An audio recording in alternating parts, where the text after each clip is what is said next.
9। আশা করি তোমরা সকলে ভালোই আছো।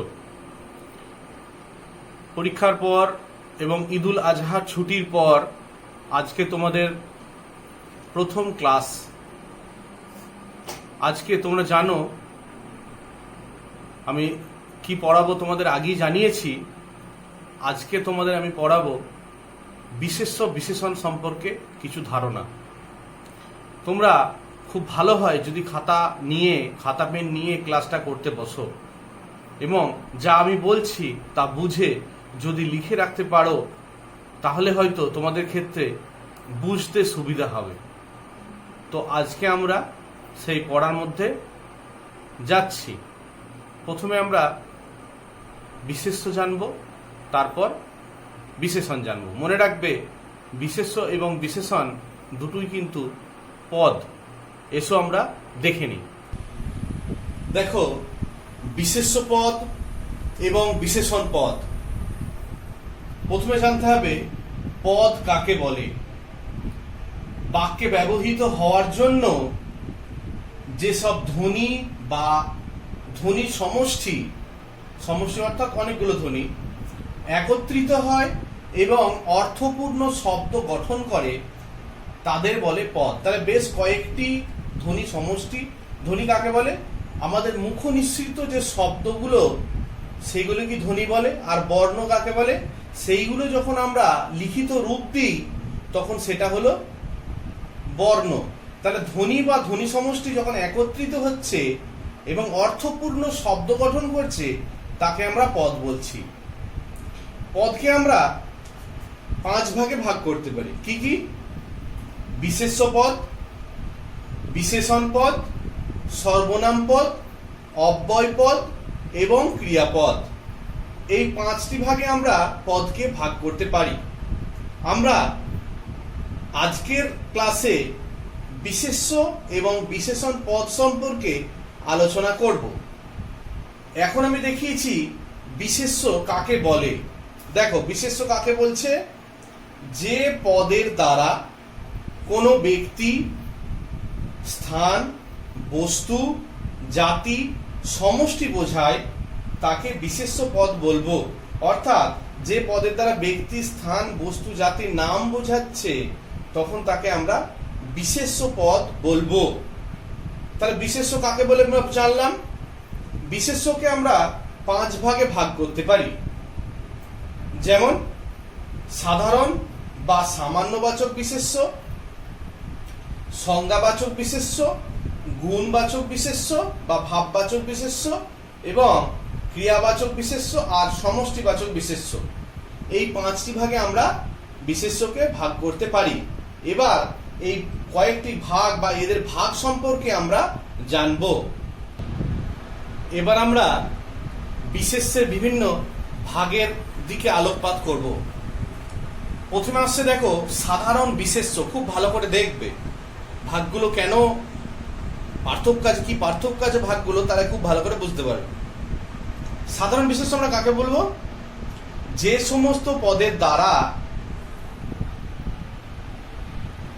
কোনো বস্তু, প্রাণী বা জাতির সাধারণ নাম বোঝায়। খুব ভালো করে মনে রাখবে জাতির কথাটা।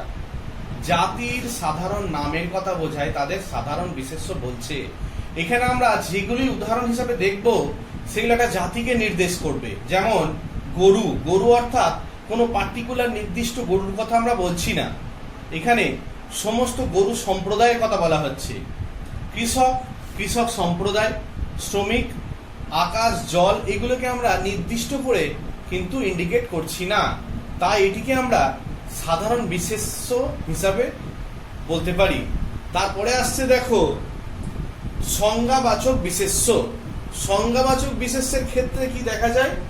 যে সমস্ত পদের দ্বারা কোনো নির্দিষ্ট বস্তু বা প্রাণীর নামকে বোঝায়। খুব ভালো করে মনে রাখবে নির্দিষ্ট কথাটা, নির্দিষ্ট বস্তু বা প্রাণীর নামকে বোঝায় সেইগুলোকে সংজ্ঞাবাচক বিশেষ্য বলছে।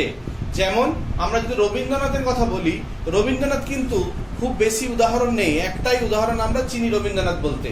বাইবেল অর্থাৎ পৃথিবীতে একটি আছে, গঙ্গা, বর্ধমান ইত্যাদি অর্থাৎ যেগুলো আমরা নির্দিষ্ট করে বোঝাবো, যেগুলোতে কোনো জাতি বা অন্য কারো কথা আসবে না, যেটিকে একটি মৌলিকত্ব প্রকাশ করে, তাকে আমরা সংজ্ঞাবাচক বিশেষ্য বলবো। এরপর আসছে দেখো গুণবাচক বিশেষ্য বা ভাববাচক বিশেষ্য। গুণ বা ভাব থেকে আমরা বুঝতে পারি যে সমস্ত পদের দ্বারা কোনো কিছুর দোষ, গুণ, অবস্থার নামকে বোঝায় তাকে আমরা ভাববাচক বা গুণবাচক বিশেষ্য বলবো। মনের ভাব প্রকাশ পাওয়া যেখানে আসছে, যেমন ধরো আমরা উদাহরণ হিসাবে বলতে পারি সাহস, আনন্দ, লজ্জা, সম্মান, সুখ, শান্তি, এগুলো সবই হচ্ছে গুণ বা ভাববাচক বিশেষ্যের উদাহরণ। এরপরে দেখো ক্রিয়াবাচক বিশেষ্য। যে সমস্ত পদের দ্বারা কোন রকম কাজের নাম বোঝায় সেগুলোকে ক্রিয়াবাচক বিশেষ্য বলে। কাজের নাম নিশ্চয়ই ক্রিয়াপদ তোমরা জানো, যেমন পড়া, আঁকা, চলা, হাঁটা, এইসব, এগুলোকে আমরা ক্রিয়াবাচক বিশেষ্য বলতে পারি। পরে আছে সমষ্টিবাচক বিশেষ্য। সমষ্টি কথাটা থেকে তোমরা নিশ্চয় বুঝতে পারছো যে সমষ্টিবাচক বিশেষ্য কেমন হবে। যে সমস্ত পদের দ্বারা কোনো বস্তু বা প্রাণীর সমষ্টির নাম বোঝায়, সমষ্টি অর্থাৎ একত্রিত অনেকগুলোর কথা বলা হচ্ছে, তাকে সমষ্টিবাচক বিশেষ্য বলে। যেমন দল। দল অর্থাৎ একজনে কখনো দল হয় না, দল হতে গেলে অনেক জনের দল হয়। জনতা অর্থাৎ জনতা, জনার্দন, জনতা অনেকজনকে নিয়েই জনতা গঠিত হয়। ফৌজ, সভা ইত্যাদি, এইগুলোকে আমরা সমষ্টিবাচক বিশেষ্য বলতে পারি, অনেকগুলোর সমষ্টিতে গড়ে উঠেছে। তারপর দেখো এছাড়া বিশেষ্য বা নামপদের আরো কয়েকটি শ্রেণী রয়েছে। তাহলে বিশেষ্য নামপদের এই কয়েকটি যা ভাগ আছে, এছাড়াও আরো কয়েকটি শ্রেণী রয়েছে। যেমন অবস্থাবাচক বিশেষ্য। অবস্থাবাচক বিশেষ্য বলতে আমরা কি বুঝবো? আমরা বুঝবো যে বিশেষ্য পদের দ্বারা কোনো অবস্থার নাম বোঝায়, তাকে অবস্থাবাচক বিশেষ্য বলছে। অবস্থা বলতে যেমন সকাল, একটা অবস্থার কথা মনে হচ্ছে, সন্ধ্যা, বার্ধক্য, শান্তি, এগুলো সব একটা অবস্থাবাচক বিশেষ্য। এরপর আসছে জাতিবাচক বিশেষ্য। জাতিবাচক বিশেষ্য কাকে বলছে? যে বিশেষ্য পদের দ্বারা কোনো প্রাণী, মানুষ ইত্যাদি সাধারণ নাম বোঝায়, অর্থাৎ মানুষ একটা জাতি, মনুষ্য জাতি, প্রাণী ইত্যাদি সাধারণ নাম বোঝায়, তাকে এই বিশেষ্য পদকে জাতিবাচক বিশেষ্য আমরা বলবো। জাতিবাচক বিশেষ্যর উদাহরণ যদি আমরা দেখি কি হবে? বাঙালি। বাঙালি একটি জাতি, ভারতীয় একটি জাতি, খ্রিস্টান, মুসলমান ইত্যাদি, এগুলো সবই হলো একটি জাতির নাম, জাতিবাচক বিশেষ্য, এগুলোকে আমরা বলবো। তারপর দেখো বস্তুবাচক বিশেষ্য। কাকে বলে বস্তুবাচক বিশেষ্য? বস্তু বলতে তোমরা কি বোঝো সেটা মাথায় রাখো। যে বিশেষ্য পদের দ্বারা কোনো বস্তুর সাধারণ নামকে বোঝায়। এখানে কিসের নাম? বস্তুর নাম। যেমন পেন, খাতা, জল, জুতো, কাঠ, পাথর, সবই বস্তু। এই বস্তুবাচক বিশেষ্য তাকে বলবো যখন কোনো বস্তুর নাম বোঝাবে, তাকে আমরা বলবো বস্তুবাচক বিশেষ্য। তারপর আসছে কি? পরিমাণবাচক বিশেষ্য। যে বিশেষ্য পদের দ্বারা কোনো বিষয়বস্তুর পরিমাণ, কোনো বিষয় বা বস্তুর পরিমাণ অর্থাৎ কোয়ান্টিটি বা মাত্রা বোঝায়, তাকে পরিমাণবাচক বলবো। অর্থাৎ যা দিয়ে পরিমাপ করা যায়, যেমন কেজি, কেজিতে আমরা পরিমাপ করতে পারি কত কেজি হলো, বা গ্রাম বা কিলোমিটার, কত কিলোমিটার রাস্তা, টন, কত টন ধান, ভোল্ট অর্থাৎ বিদ্যুতের পরিমাপ, ভোল্ট, এইগুলো আমরা পরিমাপ যখন করতে পারি তখন তাকে বলা হচ্ছে পরিমাণবাচক বিশেষ্য। এরপর আসছে দেখো সংখ্যাবাচক বিশেষ্য। সংখ্যাবাচক বলতে তোমরা নিশ্চয় বুঝতে পারছো সংখ্যা কাকে বলছে?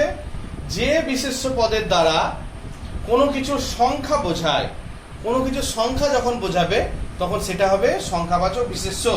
যেমন আমরা যদি বলি 10, 15, 25, 50, এগুলো সবই সংখ্যাবাচক বিশেষ্য। আমরা সংখ্যা যখন ব্যাখ্যা করব বা সংখ্যার কথা যখন বলবো তখন আমরা সংখ্যাবাচক বিশেষ্য হিসাবে ব্যবহার করতে পারি। এই গেল আমরা বিশেষ্যর ধারণা মোটামুটি আমরা পেলাম, এইগুলো তোমরা লিখে নিয়ে মুখস্থ করবে। এরপর আমরা বিশেষণ সম্পর্কে আলোচনা করব। তোমরা তৈরি হয়ে নাও। এরপর বিশেষণ পদ সম্পর্কে আমরা জানব। বিশেষণ পদ কাকে বলে? যে পদ মূলত বিশেষ্য পদ ও অন্যান্য পদের দোষ, গুণ, অবস্থা, সংখ্যা, পরিমাণ ইত্যাদিকে চিহ্নিত করে তাকে আমরা বলবো বিশেষণ পদ। তাহলে যে পদ বিশেষ্য পদ বা অন্যান্য পদের দোষ, গুণ, সংখ্যা, অবস্থা, পরিমাণকে নির্দিষ্ট করে তাকে আমরা বলবো বিশেষণ পদ। বিশেষণ পদকে আমরা 7 ভাগে ভাগ করতে পারি। 1 বিশেষ্যের বিশেষণ, 2 সর্বনামের বিশেষণ, 3 বিশেষণের বিশেষণ, 4 সংখ্যাবাচক বিশেষণ, 5 পূরণবাচক বিশেষণ, 6 সম্বন্ধ বিশেষণ এবং 7 ক্রিয়া বিশেষণ। দেখো উপরের অংশগুলো দেখলে তোমরা বুঝতে পারবে। বিশেষ্য আমরা আলোচনা করেছি। সর্বনাম তোমরা জানো, নামের পরিবর্তে যা বসে। বিশেষণ অর্থাৎ বিশেষ্য পদের দোষ, গুণ, অবস্থা, পরিমাণ। সংখ্যা অর্থাৎ সংখ্যাবাচক। এগুলো সব আমরা ধীরে ধীরে আলোচনা করব। এখন আমরা প্রথমে আলোচনা করছি বিশেষ্যের বিশেষণ। বিশেষ্যের বিশেষণ কাকে বলছে? যে বিশেষণ বিশেষ্যের দোষ, গুণ, অবস্থা, পরিমাণ, সংখ্যা ইত্যাদি নির্ণয় করে তাকে বিশেষ্যের বিশেষণ বলে। কাকে বলে বিশেষ্যের বিশেষণ? বিশেষ্যের দোষ, গুণ, অবস্থা, পরিমাণ, সংখ্যা ইত্যাদি যখন নির্ণয় করছে তখন তাকে আমরা বলবো বিশেষ্যের বিশেষণ। যেমন অবুঝ প্রাণ কাঁদে, ভালোবাসাহীন মানুষ দেখে আমি ক্লান্ত। অবুঝ প্রাণ কাঁদে, অবুঝ অর্থাৎ এখানে বিশেষ্য পদ, ভালোবাসাহীন মানুষ দেখে আমি ক্লান্ত। ভালোবাসা অর্থাৎ ভালোবাসাহীন, এখানে একটা বিশেষণ পদ কিন্তু বিশেষ্যের মতো লাগছে। সর্বনামের বিশেষণ দেখো, সর্বনামের বিশেষণ কি আছে? যে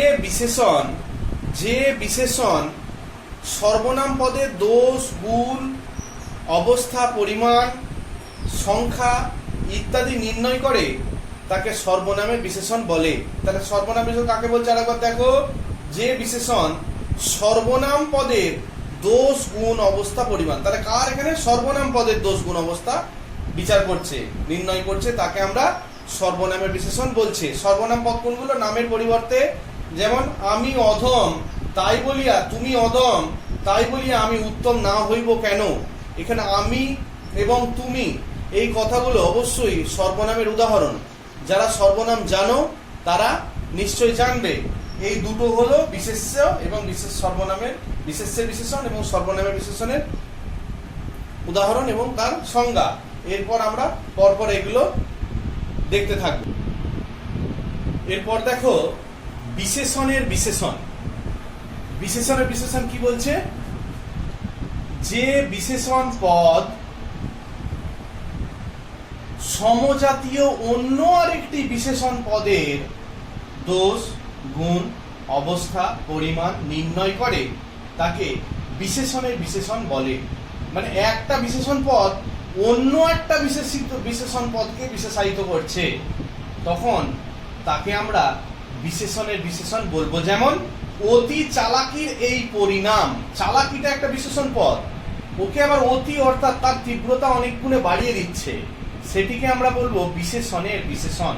খুব শীঘ্র গুছিয়ে নাও। শীঘ্র এখানে বিশেষণ পদেরই একটা উদাহরণ, সেটিকে খুব লাগিয়ে দিয়ে বিশেষণের বিশেষণ করা হচ্ছে। তারপর দেখো সংখ্যাবাচক বিশেষণ। সংখ্যাবাচক বিশেষণ কাকে বলছে? যে বিশেষণ পদ বিশেষ্যের সংখ্যা নির্দেশ করে তাকে সংখ্যা বিশেষণ বলে। বিশেষ্যের সংখ্যা যখন নির্দেশ করবে তখন তাকে আমরা সংখ্যাবাচক বিশেষণ বলবো। যেমন 10, 15, 20 রুই কাতলা, এই 10, 15, 20 এগুলো সবই হলো সংখ্যাবাচক বিশেষণ। তারপর আছে দেখো পূরণ বা ক্রমবাচক বিশেষণ। পূরণবাচক বিশেষণ কখন বলবো? বিশেষণ পদ বিশেষ্যের নির্দিষ্ট ক্রমিক সংখ্যা নির্দেশ করলে, অর্থাৎ ক্রমিক সংখ্যা যখন নির্দেশ করবে বিশেষণ পদ, তখন তাকে আমরা পূরণবাচক বিশেষণ বলবো। যেমন বিংশ, বিংশ এখানে সংখ্যা নয়, এটি পূরণবাচক শব্দ। এবং পঞ্চনদ এটা বিশেষ, এটা পূরণবাচক বিশেষণের উদাহরণ। এরপর আসছে সম্বন্ধ। সম্বন্ধ অর্থাৎ বাক্যের মধ্যে অবস্থিত সম্বন্ধ পদ যখন বিশেষণ রূপে চিহ্নিত হয় তখন তাকে আমরা বলবো সম্বন্ধ বিশেষণ। যেমন ব্যথিতের কান্না যেন হিমবাহের জল হইয়ে চুইয়ে পড়ে, তাহলে ব্যথিতের সঙ্গে কান্নার একটা সম্পর্ক এবং হিমবাহের সাথে জলের একটা সম্বন্ধ এখানে লক্ষ্য করা যাচ্ছে, তাই একে আমরা সম্বন্ধ বিশেষণ বলবো। আরেকটি আছে যেটি হলো ক্রিয়া বিশেষণ, সেটি আমরা দেখ। এরপর দেখো ক্রিয়া বিশেষণ। ক্রিয়া বিশেষণ আমরা কাকে বলবো? যে বিশেষণ ক্রিয়ার কাল, অবস্থান, রূপ ইত্যাদি সম্পর্কে যথার্থ পরিচয় দেয় তাকে আমরা ক্রিয়া বিশেষণ বলবো। যেমন শীঘ্র চলো, আচমকা বৃষ্টি, এইসব। এরপর আসছে কি বিশেষণ, শেষ হয়ে গেল 7টা ভাগ। এরপর গঠন অনুসারে বিশেষণ পদকে আমরা কয়েকটি ভাগে ভাগ করতে পারি। যেমন একপদী বিশেষণ। কাকে বলে একপদী বিশেষণ? যে বিশেষণ পদের একটির বেশি শব্দ থাকে না, যে বিশেষণ পদে একটির বেশি শব্দ থাকে না তাকে আমরা বলবো একপদী বিশেষণ। যেমন পরন্ত, চলন্ত, দেশীয় ইত্যাদি। এরপর আসছে কি বহুপদী বিশেষণ। বহুপদী বিশেষণ কাকে বলে? দুই বা ততোধিক তার বেশি পদের সংযোগে গঠিত বিশেষণকে আমরা বহুপদী বিশেষণ বলবো। যেমন একবারে শেষ করে নিয়ে এলেন তো ওষুধ দেবো কি করে, এখানে শেষ করে নিয়ে এই পুরো কথাটা হলো বহুপদী বিশেষণের উদাহরণ। এরপর দেখো বাক্যাশ্রয়ী বিশেষণ কাকে বলে? বাক্যাশ্রয়ী বিশেষণ কাকে বলে? কোন বাক্যকে আশ্রয় করে যে বিশেষণ নির্দিষ্ট বক্তব্য প্রকাশ করে তাকে বাক্যাশ্রয়ী বিশেষণ বলবো। যেমন সকাল থেকে গুঁড়ি গুঁড়ি বৃষ্টি আকাশকে মেঘাচ্ছন্ন করে রেখেছে, এখানে গুঁড়ি বৃষ্টি হলো বাক্যাশ্রয়ী বিশেষণের উদাহরণ। এরপর আসছে ধন্যাত্মক বিশেষণ। কাকে বলবো ধন্যাত্মক বিশেষণ?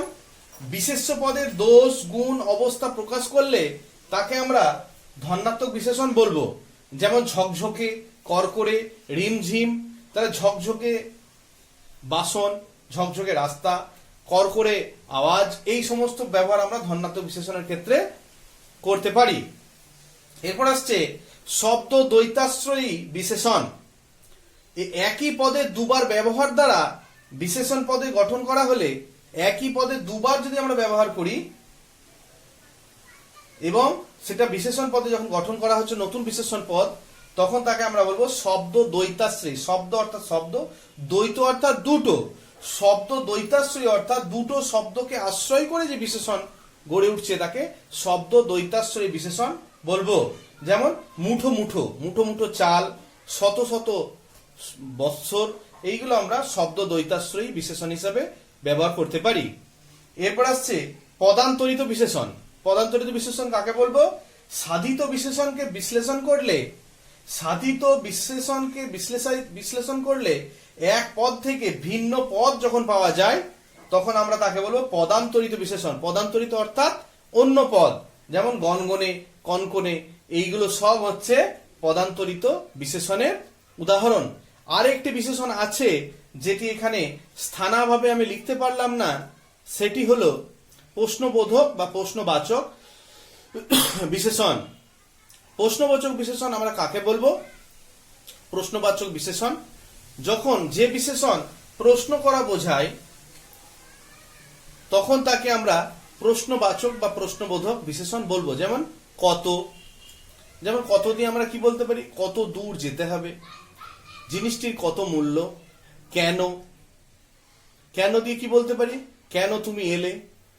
এই সমস্ত বিশেষণ হচ্ছে প্রশ্ন সূচক বিশেষণ। এই তোমাদের সম্পূর্ণ বিশেষণ এবং বিশেষ্য এবং বিশেষণ সম্পূর্ণটা আমি দেখিয়ে দিলাম। তোমরা এইগুলো খাতাতে সুন্দর করে লিখে ভালো করে প্র্যাকটিস করবে, না হলে হয়তো এত ভাগ তোমরা মনে রাখতে পারবে না। তোমরা এইগুলো খুব মন দিয়ে পড়ো, পড়ে এইগুলো লিখে পারলে আমাকে অবশ্যই দেখিয়ে নেবে, তাহলে জিনিসটি সম্পূর্ণভাবে আমি বুঝবো যে তোমরা কাজটা করছো। পড়াশোনা করো, আর বেশি দিন নেই বছর শেষ হতে। তোমরা পড়াশোনা করো। এই বলে আজকের ক্লাস এই পর্যন্তই। আবার ইনশাল্লাহ পরের দিন দেখা হবে।